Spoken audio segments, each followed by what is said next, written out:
Kisah Rasulullah yang suka daging. 1. Daging bagian paha dan lengan kambing adalah favorit Rasulullah.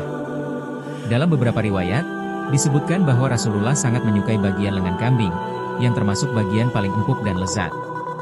Dari Abu Hurairah radhiyallahu anhu, ia berkata, Rasulullah menyukai bagian lengan kambing. Hadis riwayat Bukhari 5125 dan Muslim 1940, kisahnya, pernah suatu hari Rasulullah diundang makan dan disuguhi kambing yang dipanggang. Beliau meminta bagian lengan, lalu setelah itu meminta lagi, dan akhirnya meminta untuk ketiga kalinya. Tuan rumah pun berkata, "Wahai Rasulullah, kambing hanya memiliki 2 lengan." 2. Rasulullah tidak mewajibkan daging, tapi menikmatinya dengan sederhana.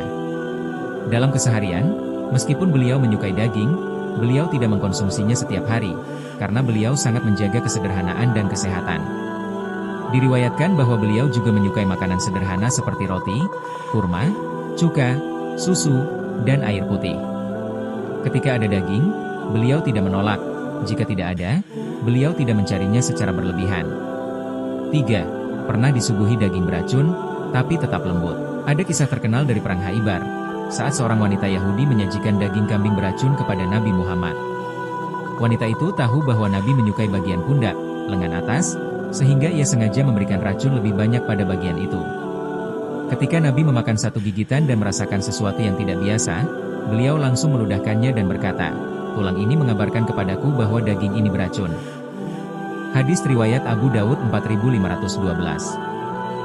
Walau begitu, Nabi tidak membalas wanita tersebut secara kejam, dan hal ini menunjukkan kelembutan dan hikmah beliau meskipun disakiti. 4. Kisah daging dari kurban Rasulullah.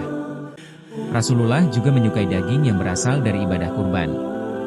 Dalam hadits disebutkan, barang siapa yang menyembelih sebelum sholat, maka hendaknya ia menyembelih ulang. Dan barang siapa yang belum menyembelih, maka sembelihlah atas nama Allah.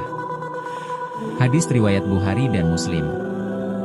Setelah sholat Idul Adha, beliau menyembelih 2 ekor domba gemuk dan menyantap dagingnya bersama keluarga dan membaginya kepada yang membutuhkan. 5. Ajaran moderasi dalam mengonsumsi daging. Meski menyukai daging, Rasulullah memberi peringatan agar tidak terlalu sering memakannya.